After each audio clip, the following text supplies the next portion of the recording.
আসসালামু আলাইকুম ওরহমতুল্লাহ। মাশাআল্লাহ চ্যানেলের পক্ষ থেকে আপনাকে স্বাগত জানাচ্ছি।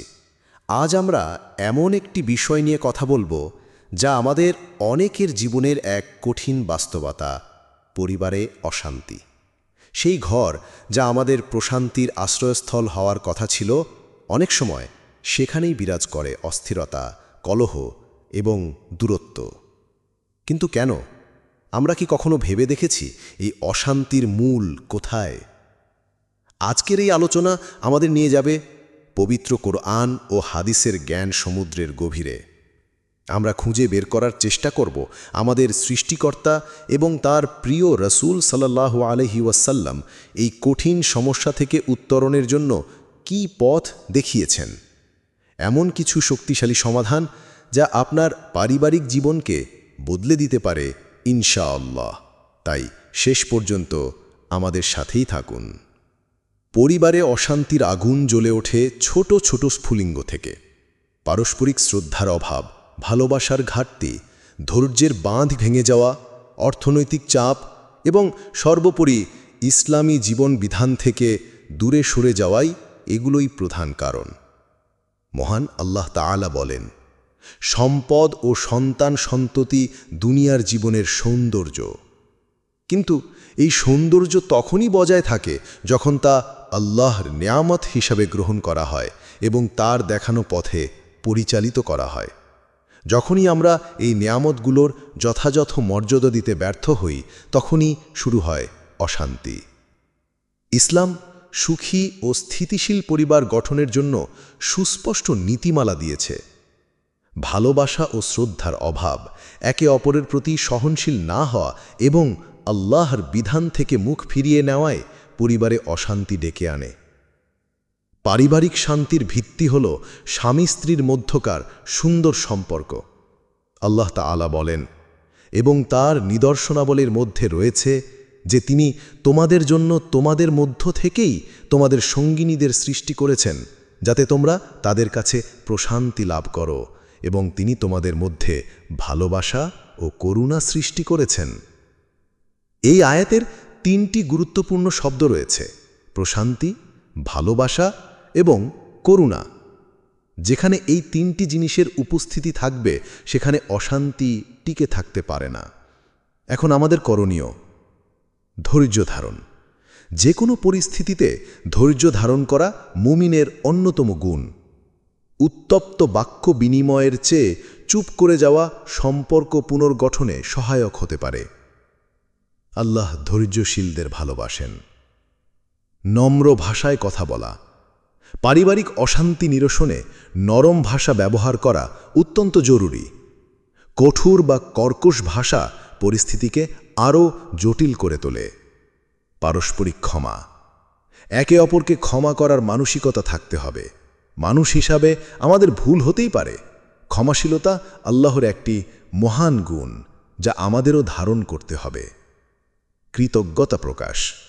স্বামী স্ত্রী একে অপরের ছোট ছোট ভালো কাজেরও প্রশংসা করুন, কৃতজ্ঞতা প্রকাশ করুন। এটি সম্পর্ককে আরও মধুর করে তোলে। দোয়া করা।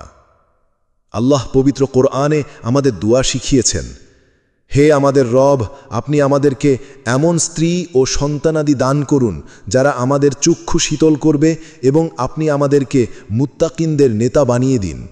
এই দোয়াটি নিয়মিত পাঠ করুন। একটি পরিবারের শান্তি বহুলাংশে নির্ভর করে পিতামাতা এবং সন্তানের মধ্যকার সম্পর্কের উপর। এখন আসেন পিতামাতার প্রতি সন্তানের কর্তব্যে। সদ্ব্যবহার। আল্লাহর ইবাদতের পরই পিতামাতার সাথে সদ্ব্যবহার করার নির্দেশ দেওয়া হয়েছে। তাদের সামনে উফ শব্দটিও উচ্চারণ করতে নিষেধ করা হয়েছে। সেবা করা। বিশেষ করে বার্ধক্যে উপনীত হলে তাদের সেবা যত্ন করা সন্তানের অপরিহার্য কর্তব্য। আর্থিক সহায়তা। পিতামাতা আর্থিকভাবে অসচ্ছল হলে তাদের ভরণ পোষণের দায়িত্ব সন্তানের উপর বর্তায়। দোয়া করা। তাদের জন্য সবসময় দোয়া করতে হবে, হে আমার রব, তাদের প্রতি দয়া করো যেভাবে শৈশবে তারা আমাকে প্রতিপালন করেছিলেন। এখন আসেন সন্তানের প্রতি পিতামাতার কর্তব্য নিয়ে। সুন্দর নাম রাখা। সন্তানের একটি সুন্দর অর্থবহ ইসলামিক নাম রাখা পিতামাতার অন্যতম দায়িত্ব। ইসলামী শিক্ষা প্রদান। সন্তানকে শৈশব থেকেই ইসলামী শিক্ষায় শিক্ষিত করে তোলা অপরিহার্য। পক্ষপাতহীন আচরণ। একাধিক সন্তানের মধ্যে সমতা বজায় রাখা এবং কারো প্রতি পক্ষপাতিত্ব না করা ইসলামের নির্দেশ। হালাল রিজিকের ব্যবস্থা করা। সন্তানের জন্য হালাল উপার্জন নিশ্চিত করা পিতামাতার প্রথম ও প্রধান দায়িত্ব। যখন একটি পরিবারে এই দায়িত্ব ও কর্তব্যগুলো যথাযথভাবে পালিত হয়, তখন সেখানে আল্লাহর রহমত ও শান্তি বর্ষিত হতে থাকে। কুরআন ও হাদিসের নির্দেশনার পাশাপাশি কিছু আমল রয়েছে যা পরিবারের শান্তি ফিরিয়ে আনতে অত্যন্ত সহায়ক। যেমন সালামের ব্যাপক প্রচলন। ঘরে প্রবেশ করে এবং ঘর থেকে বের হওয়ার সময় পরিবারের সদস্যদের সালাম দিন। রাসূল সাল্লাল্লাহু আলাইহি ওয়াসাল্লাম বলেছেন, তুমি যখন তোমার ঘরে প্রবেশ করবে তখন সালাম দেবে, তা তোমার এবং তোমার পরিবারের জন্য বরকত হবে। ঘরে প্রবেশের দোয়া পাঠ করা। ঘরে প্রবেশের সময় দোয়া পড়া শয়তানের প্রবেশকে বাধাগ্রস্ত করে। একসাথে খাবার গ্রহণ। পরিবারের সবাই একসাথে বসে খাবার গ্রহণ করুন এবং খাবার পূর্বে বিসমিল্লাহ বলুন। এটি নিজেদের মধ্যে বন্ধন দৃঢ় করে। ঘরে কোরআন তিলাওয়াত। নিয়মিত, বিশেষ করে সূরা আল বাকরা তিলাওয়াত করলে ঘর থেকে শয়তান বিতাড়িত হয় এবং রহমত নাজিল হয়। গীবত ও সমালোচনা পরিহার করা। অন্যের অনুপস্থিতিতে তার সম্পর্কে সমালোচনা এবং একজনের কথা অন্যজনের কাছে লাগিয়ে বিবাদ সৃষ্টি করা থেকে সম্পূর্ণ বিরত থাকুন। প্রিয় ভাই ও বোনেরা, পরিবারে শান্তি কোনো জাদুকাঠি ছোঁয়ায় আসে না। এর জন্য প্রয়োজন পরিবারের প্রতিটি সদস্যের আন্তরিক প্রচেষ্টা, ত্যাগ এবং আল্লাহর উপর পূর্ণ ভরসা। কোরআন ও হাদিস আমাদের জন্য এক পূর্ণাঙ্গ জীবন ব্যবস্থা। আমরা যদি এই নির্দেশনাগুলো মেনে চলি, তাহলে শুধু পরিবারেই নয়, আমাদের গোটা জীবনেই প্রশান্তি নেমে আসবে।